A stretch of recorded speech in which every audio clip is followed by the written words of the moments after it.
Edition of In the Huddle. Carl Dukes put them up along with my man Brian Baldinger and Nick Kostos joining us to talk about the lines, guys. We're heading into, can you guys believe it? Week 10? It's week 10, Nick. It's week 10, Baldy. Can we slow it down? Can we just slow it down to enjoy this a little bit more?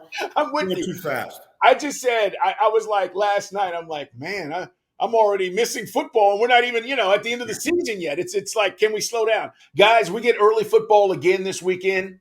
Colts, Patriots, all the conversation around Belichick, and, I'm focused on the Colts, and then you have this C.J. Jackson crap that happens where they're leaving him at the crib. He's not on the trip. Christian Gonzalez is hurt.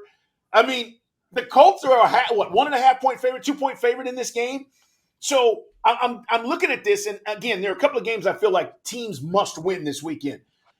It's weird for me to even say it, Baldy. Like, I feel like Belichick, this is a must-win for him on a neutral site in Frankfurt. We got a great game last week. Tell me what you think, Nick, with this spread, man. Well, first I'll say, if the Patriots lose and they fire Bill Belichick after the game, this is a really expensive sneaker. It's a Nike Sakai. I will eat this sneaker if the Patriots fire Belichick. If they Lane Kiffin him and leave him on the tarmac in Frankfurt, I'll eat my sneaker if that happens. We'll see. I think it's a really, really tough game to bet with two scuffling teams right now. The Colts obviously more on the upswing than New England. I'll just bring up something that we saw on Wednesday's injury report. Josh Downs, the rookie receiver from North Carolina, has been awesome this year for the Colts, and he's got a little mind meld thing going on with Gardner Minshew, and Minshew's been, if he's not chucking the ball down the field to Michael Pittman, and I mean that in a good way because Pittman's good, they're using the running backs and they're throwing to Josh Downs a lot, in the short to intermediate game, and Downs has been great. And if he can't go on Sunday, and my guess is right now, and we'll see, I don't know if he's going to play on Sunday. I think that helps the Patriots a lot. Now, am I rushing to bet New England?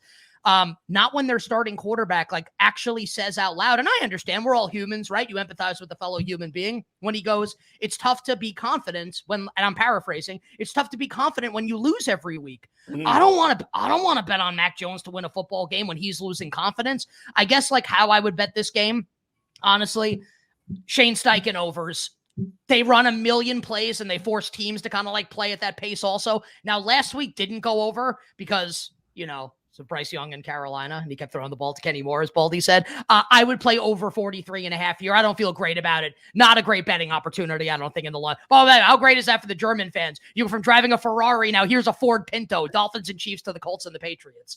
Yeah. Baldy, let me ask you about Mac Jones and what's going on there with his development and how this is happening or what's not happening with him. The thing that was shocking last week, honestly, they played Washington. And Washington, you've watched them the week before against Philly. It's mind-blowing. But they play man coverage. Right. You're trying to man up A.J. Brown. He destroyed him. You can't put Emmanuel Forbes on A.J. Brown like they did the week before. It's like putting Manute Bol on Shaq. It's just a bad matchup. So New England last week, knowing that Washington plays man coverage, they're marching out Tyquan Thornton, Jalen Reagor, and none of them could beat man coverage. And I don't know what Mac Jones is supposed to do. But then when Mac Jones did have a chance to make a play, he couldn't make it when the receiver did actually separate. So it was horrible receivers. And then Mac Jones was bad when he did get a chance. So, if you receivers can't separate in this business and beat man coverage, then either you get good man beaters up to free somebody up or you go get new receivers. And that's kind of where the Patriots are at. Well, they got a lot of work to do. And I'm with you. Listen, Nick, I've been on this with the whole Belichick thing. I don't think they fire him regardless of what happens.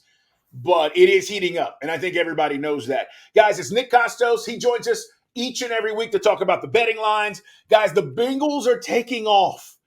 And they get an interesting Texans team this weekend. Texans coming to Cincinnati. Cincinnati's a 7-point favorite. I love how Joe Burrow's been playing these last 3 or 4 weeks. He's been on fire. And I want to just say, doesn't matter what the Texans do. Burrow's they're going to cover the 7. They're going to win this game. But I'm a little reluctant because the Texans have shown the ability to score. They can score late. And I thought that drive last week by C.J. Stroud was absolutely incredible. I actually think it helped them a little bit last week that Fairbairn got hurt, as crazy as that sounds, because like they're never going for 4th and goal from the 9, like one of the Stroud touchdowns that he threw last week. I actually think that helped them in a weird way. Obviously, like you wouldn't sign up for that before the game, having your kicker get hurt. And shout out to Dario Gunwabale, like kicking that field goal. That was pretty impressive. But I actually think that like helped like this team moving forward here because Stroud converted on a lot of those plays when they didn't have a kicker. So I thought that actually really helped them. So I guess I have a couple of questions about this game, and then it'll be kind of like a betting conversation around the number and then the injury report, which is unfortunate. Love to just be able to say, here's my opinion, but there's a lot going on like outside of the game that's going to be played on Sunday. Do we think the Texans, and Baldy can speak to this better than me, do we think that Bobby Slowick, the Texans offensive coordinator, do we think that they are now going to say, our running game, every team wants to run the ball, our running game is extremely inefficient, whether it's Dameon Pierce, whether it's Devin Singletary, Mike Boone, doesn't really matter. Like they can't run the ball effectively. And we say, F it basically, and we're going to let Stroud throw a lot. Like we're going to throw more on first down, which is where like the data says it. That's where they have success as an offense. Where a couple weeks ago against when they lose to Carolina, here's Dameon Pierce. It's like the heart of the defense for 2 yards. How about letting CJ Stroud throw? They did last week. They score almost 40 points. They win the game. So like if I knew before the game, hey, this is what they're going to do, I'd be more apt to bet the Texans. So I think that's kind of like maybe like the crux of the game handicap. Now there's what's going on off the field before the game starts. This point spread opened 8 on Sunday night. I took 8 with Houston, thinking I like CJ Stroud getting all these points because I think they can score also. This dipped below 7 yesterday on Wednesday off of news on Jamar Chase and T. Higgins. So Higgins now is dealing with a hamstring injury, which is like, makes you really scared if you want to like bet this game, play Higgins in fantasy, whatever.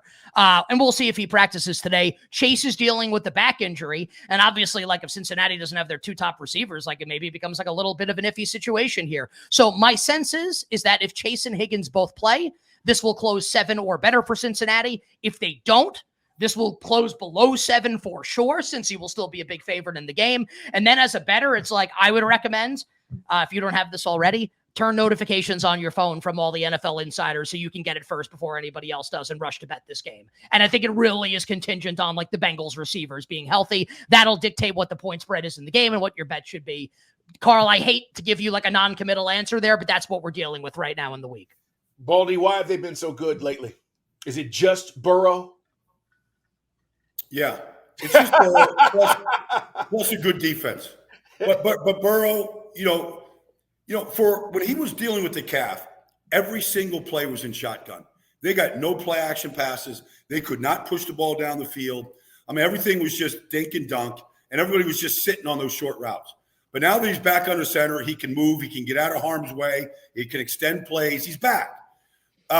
He just doesn't miss. Like honestly. If you went to if you had to go to the state fair and win the biggest teddy bear right now, and you would take Joe Burrow with you to knock down every single milk carton. Like he's just been that good. And Jamar Chase has just been that good. Like Jamar Chase early in the year, when he said, I'm open, I'm always bleeping open, he simply wasn't getting the ball. Now he's literally amongst the league leaders in almost every category, you know, from the pass receipt. Like he's caught up to where he should be right now. Guys, I wasn't going to talk about this game, but I feel like with the announcement that Will Levis is now the starter for the rest of the season, the Titans are going to go in and give the Bucs everything they can ask for, and I think they're going to possibly win this game. The Bucs are only a 1-point favorite.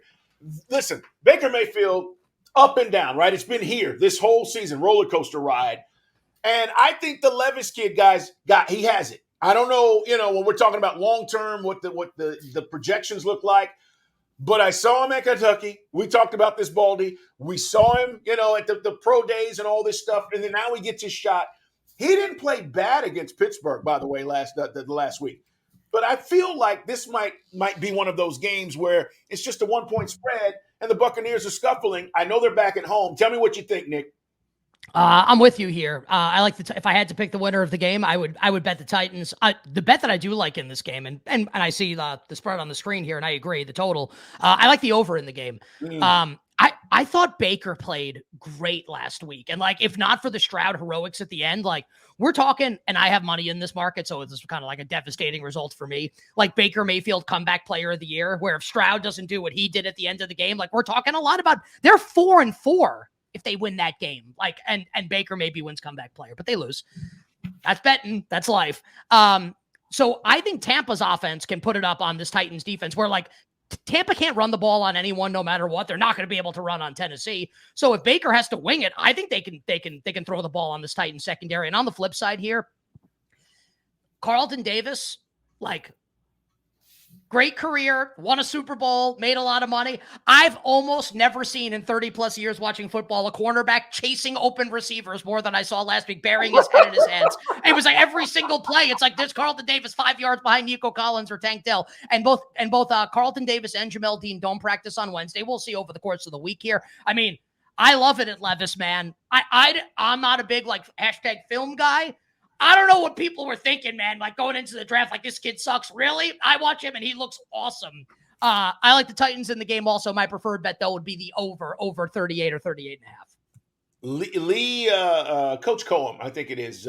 He was with the Rams for I think a year, Baldy, when he went out there to work with Sean McVay. He was the offensive coordinator at Kentucky. Will's junior year. That's when Will really put the numbers up, and everybody said, "Oh, he's great."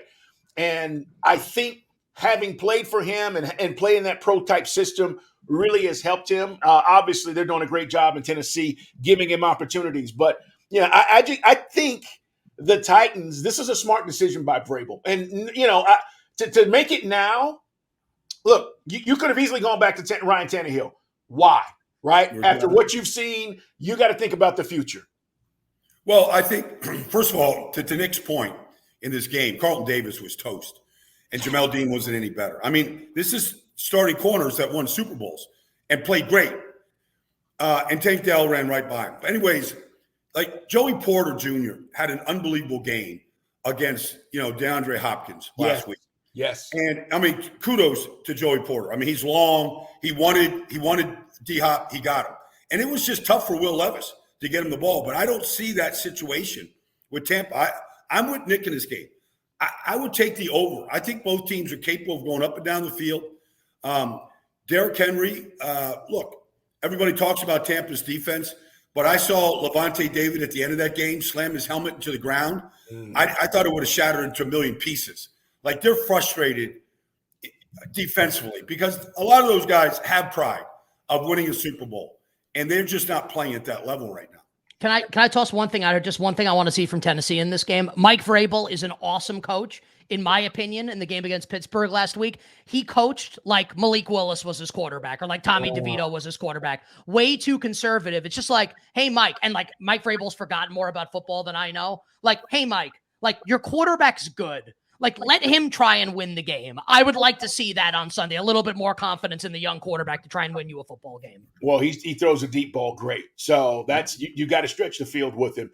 All right, a game that we absolutely have to watch. Browns at Ravens, 1:00 on Fox. Baldy's going to be there, as a matter of fact, and we'll talk more about that coming up. But Baltimore's a 6-point favorite. Guys, they've been dominant at home. Defensively dominant at home.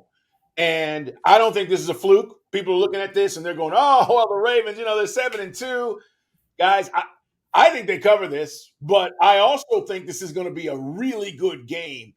What do you like in this matchup? 38.5 is the over-under for Browns at Ravens on Sunday. Oh, man. The Ravens kind of like flummox me. So, a couple weeks ago, they played the Lions. They're 3-point home favorite. I bet Detroit 38-6. Last week, I did not bet the game, thankfully, against Seattle. I would have taken the points with Seattle, and thankfully I did not because I was a little scared off.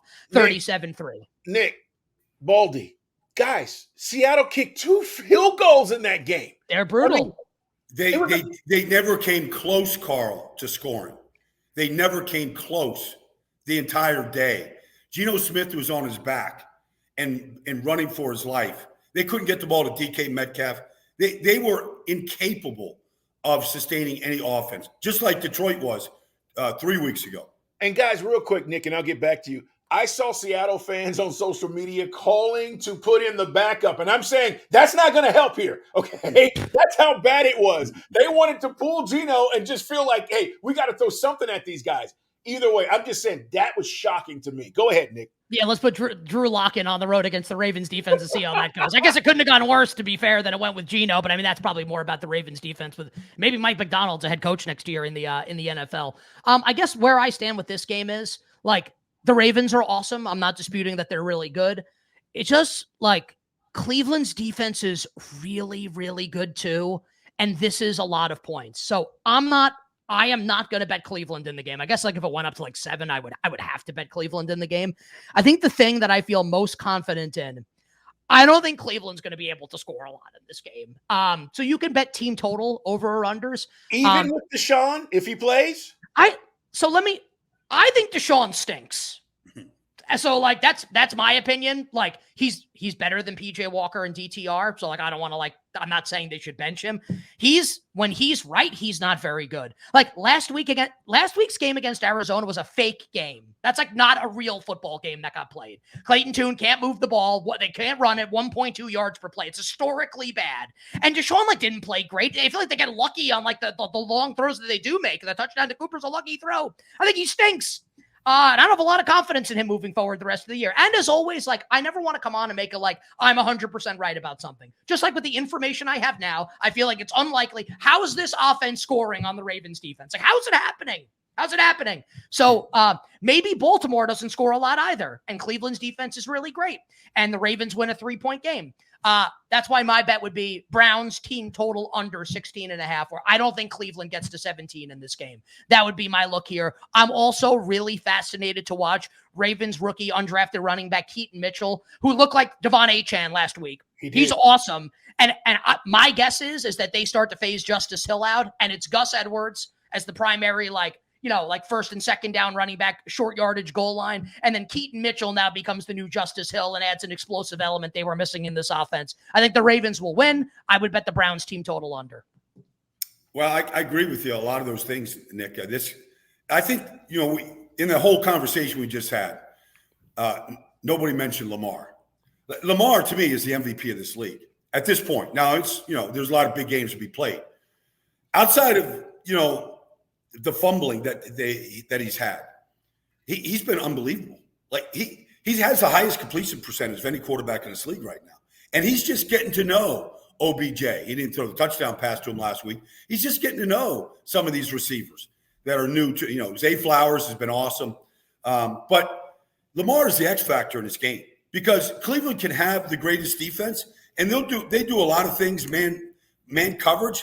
If you see Martin Emerson running down the field with Zay Flowers, and you see Denzel Ward. I mean, Lamar's taken off with it. Right. Like Lamar might be the leading rusher in this whole game, and it wouldn't surprise me at all. Although this Keaton Mitchell, when I saw him run by Tariq Woolen last week, who runs a 4.27, when he ran right by him on a 40-yard touchdown pass, I'm like, they might time Keaton Mitchell at 4.37 coming out of East Carolina, but he plays even faster than that. And so I'm anxious to see just how many carries he gets in the number one rushing offense again in the NFL. If he's out there on the waiver wire in any fantasy league right now, go pick him up if your league mates are not paying attention. They were picking him up in the second quarter last week, Nick. Or Baldy, you could be like me and be really obsessed and be a sicko with the stuff. I picked him up 3 weeks ago after he had that one catch for 10 yards and had the hamstring injury. So I know a couple of coaches on the Ravens really good. So I text him after the game. I'm like, did anybody know Keaton Mitchell could do this? And they're like, oh, yeah, go back and watch the preseason game against the Eagles. I'm man. Okay, great. Yeah. So where's he the first 8 weeks of the season? Just on the shelf? I saw the kid warming up before the game, honestly, and I'm like, oh, he's active today because of special teams. He's good, because he's so little. He's not even 5'8". But I had no idea he could break tackles and break away the way that he did. He had that one catch 2 weeks ago for 10, and I was like, oh my, just watching him oh my God. And then he hurt his hamstring and he missed a week. But yeah, I love this stuff. So I'm like, yeah, I've had him on my rosters for a while. All right, 1 sec. I'm going to let my dog out in the room here, and then we'll pick up. I got 2 more for you, Nick. Sounds good. I got another 5.